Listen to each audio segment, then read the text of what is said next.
बादल एफएम पे मैं हूँ वृंदा वैद। आप सुन रहे हैं खुशी, एक नई सोच का नया रिश्ता। इसे लिखा है अमित रॉय और एलिशा जैन ने। आज रौनक के लिए खास दिन है। अपनी माँ की गिफ्टेड सफ़ेद शर्ट पहनकर रौनक बिल्कुल राजा बाबू लग रहा है। और लगे भी क्यों ना, आखिर मम्मी के लाडले का आज ऑफिस का पहला दिन जो है। पर अभी तक जनाब खुद को शीशे में ही निहार रहे हैं। रौनक की माँ उसे आवाज़ लगाती है और कहती है कि वो अगर इतना समय सिर्फ तैयार होने में लगाएगा तो ऑफिस के पहले ही दिन लेट हो जाएगा। ये सुनकर रौनक अपने मोबाइल में समय देखता है। उसे अंदाज़ा हो जाता है कि आज वो सच में लेट होने वाला है। रौनक जल्दी से अपना मोबाइल, वॉलेट और बैग लेकर नीचे हॉल में आता है। अपने पिताजी और माताजी के चरण स्पर्श करता है और आंगन में जूते पहनने के लिए बैठ जाता है। इतने में एक कैब भी वहां आ जाती है, जो कि रौनक की माँ ने उसके पापा से कहकर पहले से ही बुक करा दी थी। कैब देखकर रौनक अपनी माँ से पूछता है कि कैब क्यों?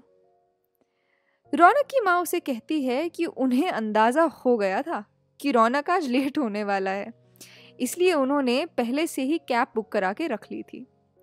लेकिन रौनक के पास तो उसका चीता, उसका शेर बुलेट है। फिर बुलेट के रहते कैब क्यों?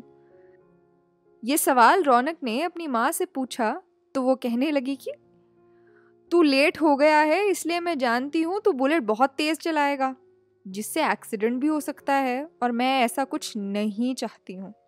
तू बस शांति से अपने ऑफिस पहुंच जा। मैं तो सिर्फ इतना ही चाहती हूँ, और अगली बार अपनी बुलेट से ऑफिस जाना है तो समय पर तैयार हो जाना।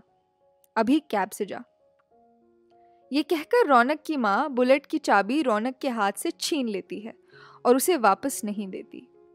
क्योंकि रौनक लेट हो रहा है, वो अपनी माँ की हाँ में हाँ मिलाता है। अपने बैग में रखे सारे डॉक्यूमेंट्स एक बार फिर चेक करता है। अपने पिताजी और माताजी के चरण स्पर्श एक बार फिर से करता है और जल्दी से जाकर कैब में बैठ जाता है। रौनक की माँ भी उसके पीछे पीछे भागते हुए आती है और उसे दही शक्कर खिलाकर ऑल द बेस्ट कहती है। अब रौनक की कैब चल पड़ती है एक नए सफ़र की ओर। वहीं दूसरी तरफ आज गीतांजलि के लिए भी खास दिन है। और क्यों ना हो, वो अपनी इस कंपनी में एम्प्लॉय से बॉस जो बनने जा रही है। और गीतांजलि के साथ साथ संजय, यानी कि उसके ब्रांच हेड और गीतांजलि के बॉस के लिए भी आज बहुत खास दिन है। क्योंकि टैली ग्राफिक्स मल्टीमीडिया कंपनी की मसूरी ब्रांच आज अपने कंपनी के 100 एम्प्लॉयज़ पूरे करने जा रही है। पिछले 2 महीने की कठिन मेहनत और जद्दोजहद से कई इंटरव्यूज़ लेने के बाद संजय ने अपनी कंपनी के लिए एक काबिल और होनहार एम्प्लॉय रौनक को खोज निकाला है।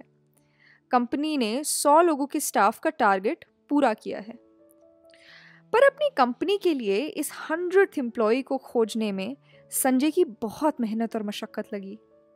इसलिए इस एम्प्लॉय का स्वागत भी कुछ अलग किस्म का होना तय हुआ है, जिसकी प्लानिंग संजय ने अपने सारे स्टाफ के साथ मिलकर की है।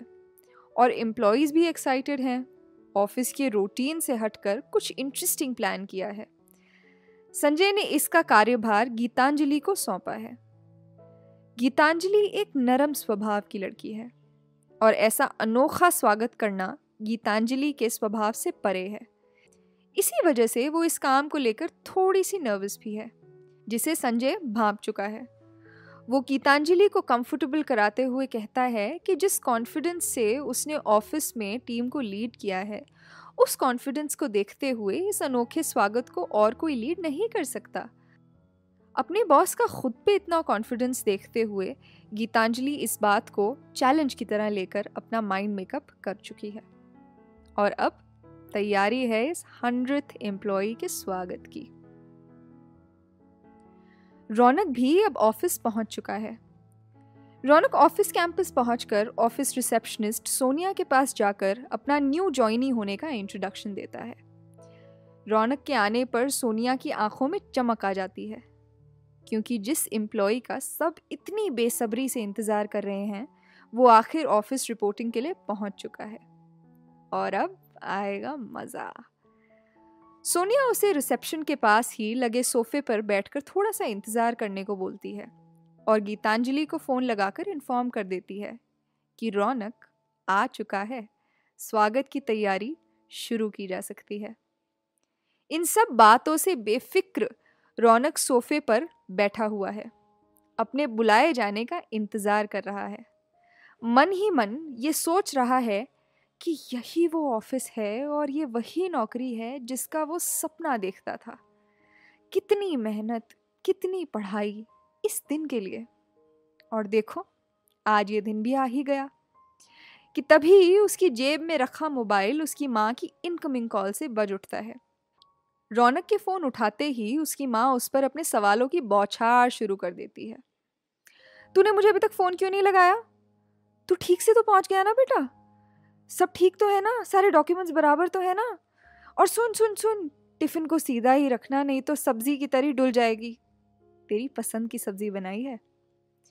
रौनक अपनी माँ को कहता है, माँ इतने सारे सवाल का एक ही जवाब है कि सब ठीक चल रहा है और आप चिंता मत करो। अब मैं बच्चा नहीं रहा, बड़ा हो गया हूँ और आपको बस फ़ोन ही करने वाला था। मैं यहाँ अच्छे से पहुँच गया हूँ और फिलहाल मैं अपने बुलाए जाने का इंतज़ार कर रहा हूँ। तभी उसकी माँ हंसते हुए कहती है कि बेटा, तू कितना भी बड़ा क्यों ना हो जाए, रहेगा तो मेरा छुटकू ही। तू ये बता, ऑफिस कैसा है? वहाँ के लोग कैसे हैं? रौनक अपने ऑफिस में नज़रें घुमाते हुए माँ को कहता है कि ऑफिस बहुत ही बड़ा है और बेहद सुंदर है। मुझे यहाँ आकर अच्छा लग रहा है। ये सुनकर रौनक की माँ निश्चिंत हो जाती है।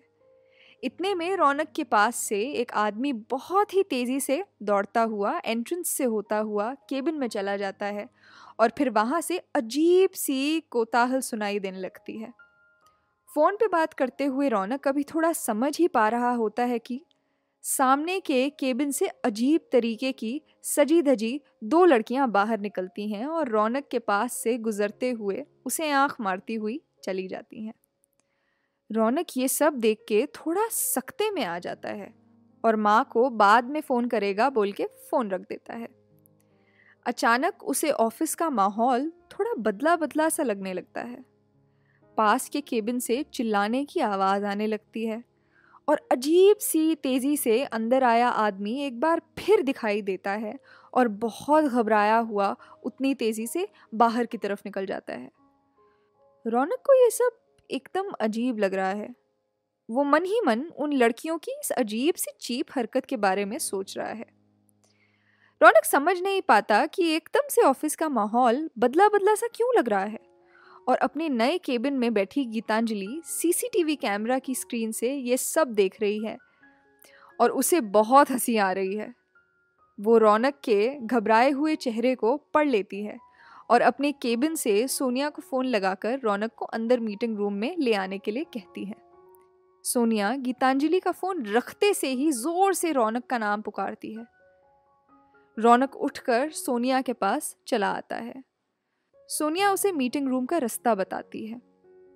रौनक सोनिया के पीछे पीछे चल रहा है और कोई गलतफहमी समझ के उसके मन में चल रहे अजीब से ख्यालों को नज़रअंदाज करके एक बार फिर से वापस बड़े ही एक्साइटमेंट के साथ सोनिया के साथ अंदर की एक मीटिंग हॉल में जाकर बैठ जाता है। सोनिया रौनक को मीटिंग रूम में कुछ देर और इंतज़ार करने को कहती है और उसे अपने डॉक्यूमेंट्स टेबल पर निकाल कर रखने के लिए कहकर वापस गीतांजलि के पास चली जाती है। इतने बड़े मीटिंग रूम को देखकर रौनक की आंखें फटी की फटी रह जाती हैं। लेकिन नर्वस गीतांजलि सोनिया से धीरे से कहती है, यार, I can not do this so called स्वागत। फिर सोनिया उसे समझाते हुए कहती है, चलना यार, मैं तुझे कॉलेज के टाइम से जानती हूँ, तू बहुत ही अच्छी एक्टिंग करती है और वैसे भी तुझे करना तो पड़ेगा, आखिर तेरी नौकरी का सवाल है। नहीं तो सोच ले, फिर से ये 100 एम्प्लॉई 99 ना हो जाए miss boss. No no, don't worry, 100 से 99 नहीं होंगे, गीतांजलि पूरे आत्मविश्वास से बोलती है। सोनिया वर्किंग स्पेस में वापस चली गई है। अब डंडे मारने की आवाज से पूरा ऑफिस गूंज जाता है। और मीटिंग रूम में बैठा हुआ रौनक अंदर के धुंधले शीशे से बाहर देखने की कोशिश करता है। बाहर से सिर्फ आवाज सुनाई देती है, पुलिस पुलिस पुलिस आ गई है। इतने में एक लेडी कॉप की आवाज आती है, चलो सब लोग एक साइड में आके खड़े हो जाओ, हमें पता चला है कि यहाँ कोई इलीगल गंदे काम हो रहे हैं, चलो। रौनक ये सब सुनकर चौंक जाता है, घबरा जाता है, अपने डॉक्यूमेंट्स बैग में समेटने लगता है। बैग के अंदर डॉक्यूमेंट्स डाल के भागने की सोच रहा होता है कि लेडी कॉप मीटिंग रूम में कांस्टेबल्स को लेके आ जाती है और उसे हड़काते हुए सब बैग और डॉक्यूमेंट्स को टेबल पे जैसे के तैसे रखने को बोल देती है। अब जैसे जैसे लेडी कॉप आगे बढ़ के डॉक्यूमेंट्स उठाने आ रही है, रौनक खुद को किसी स्कैंडल में बगैर बात के फंसता सा महसूस कर रहा है और ये सोच सोच के उसकी दिल की धड़कन बढ़ रही है। उसकी सारे कॉर्पोरेट वर्ल्ड से जुड़ने के सपने सच हो जाने की एक्साइटमेंट ख़त्म हो चुकी है। चेहरे पे पसीने छूटने लगे हैं और आंखों में डर बढ़ता जा रहा है। लेडी कॉप अब उसके सामने खड़ी है और एक एक करके उसके डॉक्यूमेंट्स चेक कर रही है और रौनक की सांसें अटक सी गई हैं। वो किसी अनदेखे खतरे को देखने लगा है।